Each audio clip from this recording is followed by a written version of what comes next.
પ્રકરણ 3 સંખ્યા સાથે રમત સ્વાધ્યાય 3.5 માં પ્રશ્ન 2 આપ્યો છે કે અહીંયા આપણને બે અવયવો આપ્યા છે અલગ અલગ રીતે. કોના?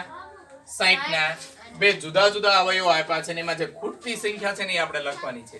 આને કહેવાય, આમ ગણો ને તો આને અવયવ વૃક્ષ કહેવાય. શું કહેવાય? અવયવ વૃક્ષ. તમે 9-10 માં જશો એટલે આ અવયવ વૃક્ષ તમારે બનાવવાનું આવશે. એટલે આ ગણો તોય ભલે અને આ ગણો તોય બંને કહેવાય અવયવ વૃક્ષ. હવે જો અહીં 60 ના બે ભાગ પાડ્યા, 6 અને 10 પાડ્યા છે. હવે 6 અને 10 એના પાછા બે ભાગ પાડ્યા એટલે 6 નો એક ભાગ આપ્યો છે 2. તો બીજો ભાગ કયો આવે? તો કે 6 છે એ 2 ના ઘડિયામાં ક્યારે આવશે? તો કે 2, 3, 6 થાય કે ના થાય? અને અહીંયા પાસે 10 ના અવયવમાં એક અવયવ આપ્યો છે 5 અને એક બાકી છે. તો 5 ના ઘડિયામાં 10 ક્યારે આવશે? 5 દુ ને 10. તો આવી રીતે 60 ના અવયવ તમને લેવાના કીધું હોય તો 60 ના અવયવમાં 6 માટે કયા કયા મળ્યા?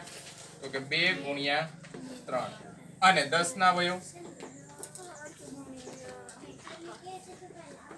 તો કે 5 ગુણ્યા 2 મળ્યું. એ રીતે એવી જ રીતે અહીંયા એક બીજું આખું કોષ્ટક આપ્યું તમને, આખું અવયવ વૃક્ષ કહી શકાય. અવયવ વૃક્ષ કે પહેલો અવયવ મળ્યો 30. હવે 30 છે એ 30 ના ઘડિયામાં 60 ક્યારે આવશે? તો કે 30 2 60 અથવા તો 30 ગુણ્યા 2 એટલે કેટલા થાય?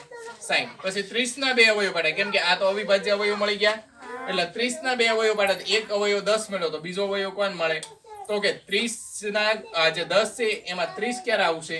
તો કે 10 તેરીને થાય કે ના થાય? અને 10 ના બે અવયવ કયા કયા? તો કે 10 ના બે અવયવ તો અહીંયા આપણે મેળવા છે કે નથી? 5 અને 2. તો આવી રીતે જ્યારે આપણે વૃક્ષ બનાવીએ છીએ રે 60 ના અવયવમાં જેમાં 30 ગુણ્યા 2, બીજો અવયવ મળ્યો 10 ગુણ્યા 3 અને 5 ગુણ્યા 2. આ રીતના અવયવ મળે છે. 30 છે તો એમાં 60 બરાબર આ અવયવ મળ્યા, અહીંયા 30 બરાબર આ અવયવ મળ્યા અને આ 10 બરાબર અવયવ મળ્યા. તો એવી રીતે આપણું અવયવ વૃક્ષ તૈયાર થાય છે. તો આ રીતે એને આપણે ખૂટતી સંખ્યા જોઈએ તો 60 ના અવયવમાં ખૂટતી સંખ્યા 3 અને 2 થઈ, કેમ કે આપણે 2 ખાલી જગ્યા પૂરી તો એમાં એકમાં 3 આવ્યું ને એકમાં 2. અને આ બાજુ લઈએ તો 60 ના અવયવમાં ખૂટતી સંખ્યા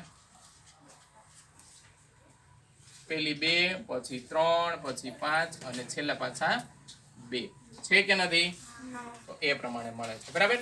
તો આ તો આપણો પ્રશ્ન 2. પછી પ્રશ્ન 3 શું પૂછ્યો છે કે વિભાજ્ય સંખ્યાના અવિભાજ્ય અવયવો પાડવામાં કયો એવો અવયવ છે કે જેનો સમાવેશ થતો નથી?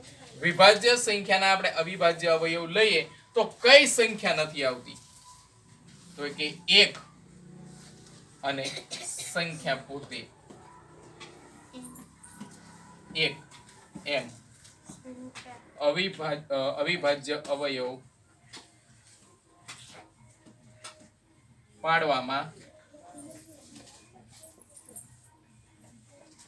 અવયવો આવતા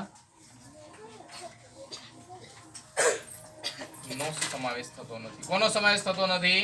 તો કે 1 અને સંખ્યા પોતે એનો અવિભાજ્ય અવયવમાં સમાવેશ થતું. વિભાજ્ય સંખ્યા કોઈ પણ લેવો તો તમે જોજો કે 1 જવાબ તરીકે આવે છે, નથી આવતા. કેમ કે 1 એ વિશિષ્ટ સંખ્યા છે, એનો અવિભાજ્ય સંખ્યામાં સમાવેશ થતો નથી. એટલે જ્યારે આપણે અવિભાજ્ય અવયવ લઈએ તો 2 થી શરૂ થાય, 2 આવે, 3 આવે, જે સંખ્યા એવી છે એ બધી સંખ્યા આવશે પણ કે 1 આવશે નહીં. એટલે આ પ્રશ્ન 3 એવું કહે છે. સમજાય પ્રશ્ન 2?